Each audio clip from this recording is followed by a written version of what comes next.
نحمد نصلی علی رسول الکریم ما بعد اعوذ باللہ من الشیطان الرجیم بسم اللہ الرحمن الرحیم وانزلنا من السماء ماء بقدر فاسکناہ فی الارض وإنا علی ذہاب بہ لقادرون فانشأنا لکم بہ جنات من نخیل وأعناب لكم فيها فواكه كثيرة ومنها تأكلون وشجرة تخرج من طور سيناء تنبت بالدهن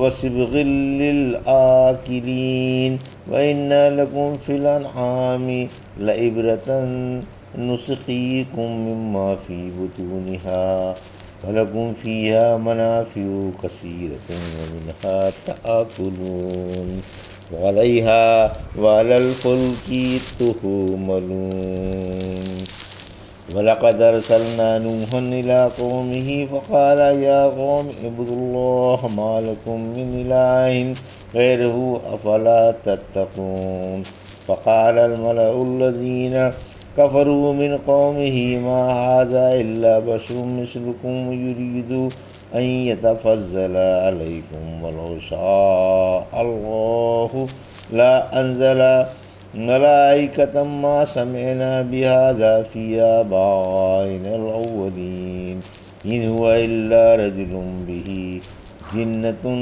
فتربصوا به حتى حين۔ ابھی آپ نے سورہ مومنون کی آیت 18 سے 25 کی تلاوت سماعت فرمائی۔ ان آیتوں کا ترجمہ اور تفسیر اس طرح ہے۔ وَأَنزَلْنَا مِنَ السَّمَاءِ مَاءً بِقَدْرٍ فَأَسْكَنَّاهُ فِي الْأَرْضِ وَإِنَّا عَلَى ذَهَابٍ بِهِ لَقَادِرُونَ۔ آیت 18۔ فَأَنشَأْنَا لَكُمْ بِهِ جَنَّاتٍ مِّن نَخِيلٍ وَأَعْنَابٍ لکم فیہا فواکہ کثیرۃ ومنہا تأکلون۔ آیت 19۔ وشجرۃ تخرج من طور سیناء تنبت بالدہن وصبغ للآکلین۔ آیت 20۔ وإن لکم فی الانعام لعبرۃ نسقیکم مما فی بطونها ولکم فیہا منافع کثیرۃ ومنہا تأکلون۔ آیت 21۔ وعلیہا وعلی الفلک تحملون۔ آیت 22۔ ترجمہ۔ اور ہم نے آسمان سے ایک اندازے سے پانی برسایا، پھر اس زمین میں ٹھہرا دیا، اور ہم اس کے فنا کر دینے پر بھی خوب قادر ہیں۔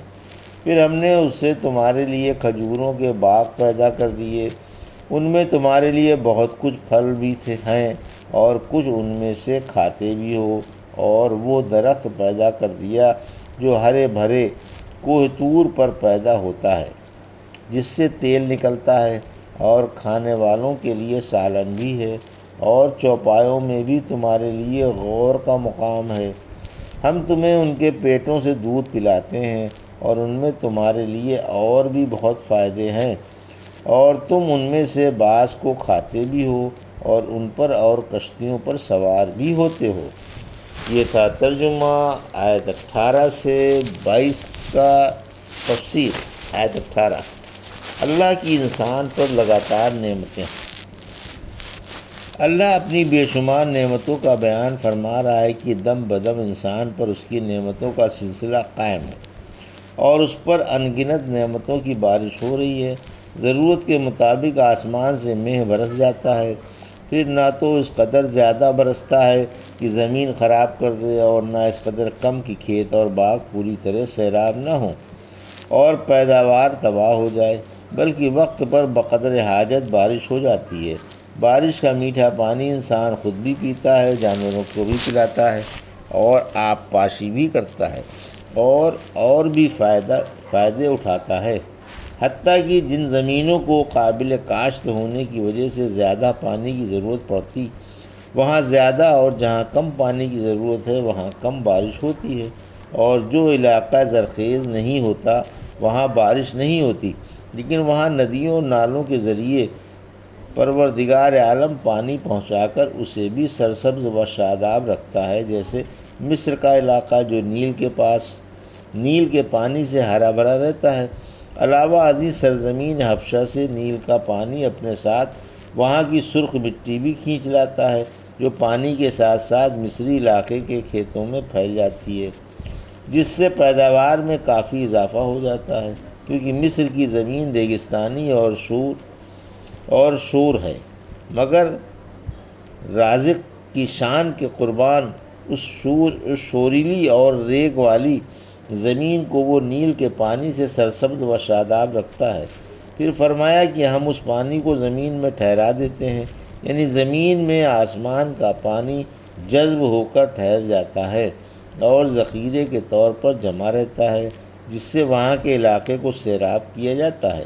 پھر فرمایا کہ ہم اس کے لے جانے پر بھی قادر ہیں، یعنی اگر ہم چاہیں تو گھٹائیں زمین سے لگ کر واپس چلی جائیں اور پانی کی ایک بوند بھی نہ برسے، اور یہ شور زمین پر میدانوں اور جنگلوں میں برس جائیں۔ علاوہ ازیں اگر ہم چاہیں تو اسی پانی کو کڑوا بنا دیں کہ نہ کوئی پی سکے، نہ جانوروں کو پلا سکیں، اور نہ آب پاشی کے قابل ہو، اور اگر چاہیں تو زمین سے جذب کی صلاحیت ہی سلب کر دیں تاکہ پانی بلا جذب ہوئے بہہ کر وہاں سے نکل جائے، اور اگر چاہیں تو اسے زمین میں اس قدر گہرا پہنچا دیں کہ تمہاری پانی تک رسائی ہی نہ ہو سکے۔ یعنی ہم سب کچھ کرنے پر قادر ہیں، لیکن ہم اپنے لطف و کرم سے کھٹا سے میٹھا، صاف شفاف آب مقطر اتارتے ہیں، جس میں سے کچھ زمین کے اندر جا کر ٹھہر جاتا ہے، کچھ پانی سے ندی نالے بہہ نکلتے ہیں، کچھ دریاؤں میں چلا جاتا ہے جن سے نہریں نکلتی ہیں، جن کا جال تمہارے علاقے میں پھیلا ہوا ہے۔ ان سے علاقہ سیراب ہوتا ہے، تمہارے اور تمہارے جانوروں کے پینے کے لیے اور نہانے دھونے کے لیے میٹھے پانی کی جگہ جگہ چشمے، کنویں اور تالاب ہیں۔ اللہ کی نعمتوں کا شکر ادا کرو کہ اس نے تم کو بلا مشقت کے استعمال کرنے کے لیے افراد سے میٹھا پانی مہیا فرما دیا۔ آیت 19۔ میٹھے پانی کی برکتیں۔ اس میٹھے پانی سے ہم نے تمہارے لیے کھجوروں، انگوروں اور دیگر طرح طرح کے پھلوں کے خوبصورت باغ پیدا کر دیے جو دل فریب اور روح خوش کن ہیں۔ حجاز میں کھجوروں اور انگوروں ہی کے باغ ہوتے ہیں، کسی چیز میں اور اس کی نظیر میں کوئی فرق نہیں ہوتا۔ اللہ نے ہر علاقے میں وہاں کی پیداوار کے مطابق ہرے بھرے باغ پیدا کیے جن کا وہاں کے باشندے شکر بھی ادا نہیں کر سکتے۔ پھر فرمایا کہ باغوں میں تمہارے لیے تمام قسم کے میوے ہیں۔ دوسری جگہ فرمایا سورہ نحل کی آیت 11 میں اللہ تمہارے لیے اس پانی سے کھیتی، زیتون، کھجور، انگور اور طرح طرح کے پھل پیدا کرتا ہے۔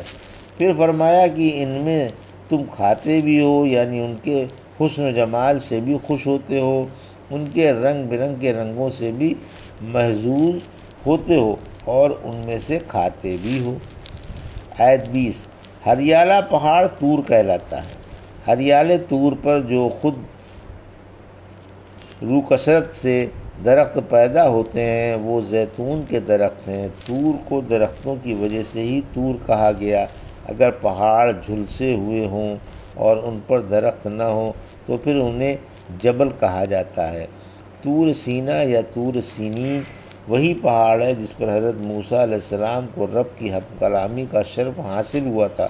اسی طور پر اور اس کے آس پاس کے پہاڑوں پر زیتون کے درخت کثرت سے خود رو پیدا ہوتے ہیں۔ چونکہ زیتون کے دانوں سے تیل نکلتا ہے، اسی وجہ سے فرمایا کہ یہ سالن کا بھی کام دیتا ہے اور جسم پر ملا بھی جاتا ہے۔ عرب و شام والے روٹی زیتون کے تیل سے لگا کر کھا لیا کرتے ہیں۔ رحمت عالم صلی اللہ علیہ وسلم نے فرمایا زیتون کا تیل کھاؤ بھی اور جسم پر بھی لگاؤ کیونکہ یہ برکت والے درختوں سے بنتا ہے۔ آیت 21-22۔ جانوروں کے فوائد کا بیان۔ اس آیت کریمہ میں چوپایوں کے فائدوں کا بیان ہے کہ ان کا دودھ بھی پیا جاتا ہے جو گوبر اور خون کے درمیان سے نکلتا ہے، اور گوشت بھی کھایا جاتا ہے، ان کے بالوں، روں اور اون سے بنا ہوا کپڑا بھی استعمال کیا جاتا ہے، ان کو بطور سواریوں کے بھی استعمال کیا جاتا ہے، اور یہ بھاری بھاری بوجھ بھی ایک جگہ سے دوسری جگہ اور ایک ملک سے دوسرے ملک لے جاتے ہیں۔ چنانچہ حق تعالیٰ نے فرمایا سورہ نحل کی آیت 7 میں، اور یہ تمہارے بوجھ اٹھا کر اس شہر کو لے جاتے ہیں کہ تم وہاں تک آدھی جان کر کے ہی پہنچ سکتے تھے۔ سورہ یاسین کی آیت 71 سے 73 نے فرمایا کیا انہوں نے دیکھا نہیں کہ ہم نے ان کے لیے اپنے ہاتھوں سے چوپائے پیدا کیے جن کے وہ آج مالک ہیں، اور ہم نے انہیں ان کا تابعدار بنا دیا، بعض پر سوار ہوتے ہیں اور بعض کو کھاتے ہیں، اور ان کے لیے ان میں اور بھی فائدے ہیں، کیا یہ اب بھی ہمارا شکر ادا نہ کریں گے؟ وَلَقَدْ أَرْسَلْنَا نُوحًا إِلَىٰ قَوْمِهِ فَقَالَ يَا قَوْمِ اعْبُدُوا اللَّهَ مَا لَكُم مِّنْ إِلَٰهٍ غَيْرُهُ أَفَلَا تَتَّقُونَ آیت 23۔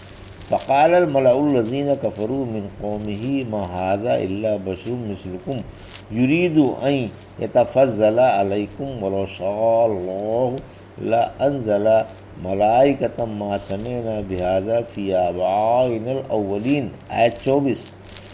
ان ہوا الا رجل بہ جنۃ فتربصوا بہ حتی حین آیت 25۔ ترجمہ: بلا شبہ ہم نے نوح کو ان کی قوم کی طرف رسول بنا کر بھیجا، انہوں نے کہا اے قوم اللہ ہی کی عبادت کرو، تمہارا اس کے سوا اور کوئی معبود نہیں ہے، پھر کیا تم اس سے ڈرتے نہیں؟ قوم کے کافر سرداروں نے جواب دیا یہ تو تم جیسا ایک انسان ہے، یہ تم پر فوقیت حاصل کرنا چاہتا ہے، اور اگر اللہ چاہتا تو فرشتے اتار دیتا، ہم نے اپنے پہلے بزرگوں کے زمانے میں یہ سنا ہی نہیں، یہ تو محض ایک دیوانہ ہے، اچھا اسے ایک مدت معینہ تک مہلت دے دو۔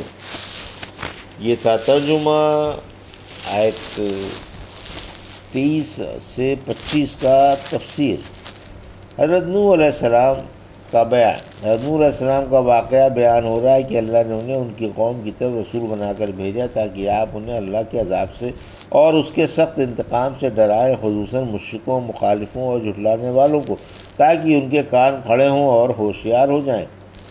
حضرت نوح علیہ السلام کا وعظ آیت 24۔ آپ نے فرمایا لوگو تم کو شرک کرتے ہوئے شرم نہیں آتی، تم اللہ سے ڈرتے نہیں اور اس کی پکڑ سے نڈر بیٹھے ہو۔ قوم کے سرداروں اور معزز لوگوں نے اللہ کے نبی کو یہ جواب دیا کہ ہم تمہاری بات ماننے کو تیار نہیں، اور زیر اثر لوگوں سے کہا کہ یہ تم جیسا ایک انسان ہے، دراصل یہ تم پر برتری چاہتا ہے اور نبوت کا دعویٰ کر کے بڑا بننا چاہتا ہے۔ جب یہ ہم جیسا ایک انسان ہے تو ہم سب کو چھوڑ کر اسی کی طرف کیوں وحی کی گئی؟ اگر اللہ چاہتا کہ وہ ہمارے پاس کسی نبی کو بھیجے تو فرشتے کو جو اس کے پاس ہیں نبی بنا کر بھیج دیتا جو بشر نہ ہوتا۔ ہم نے اپنے اسلاف و بزرگوں کے زمانے میں یہ بات نہیں سنی کہ انسان بھی رسول بن کر آتا ہے۔ آیت 25۔ حضرت نوح علیہ السلام پر دیوانگی کا الزام۔ یہ شخص دیوانہ ہے تبھی تو کہتا ہے کہ میں اللہ کا رسول ہوں اور میرے پاس اللہ کے پاس سے وحی آتی ہے۔ کچھ زمانے تک دیکھتے رہو اور صبر کرتے رہو، یہ خود زمانے کے حوادث کا شکار ہو جائے گا اور ہمیں اس سے نجات مل جائے گی۔ یہ تھا سورہ مومنون کی آیت 18 سے 25 کا ترجمہ اور تفسیر جو بھی آپ نے سماعت فرمائی۔ بارک اللہ لی ولکم فی القرآن الحکیم ونفعنی وایاکم بآیات ذکر الحکیم۔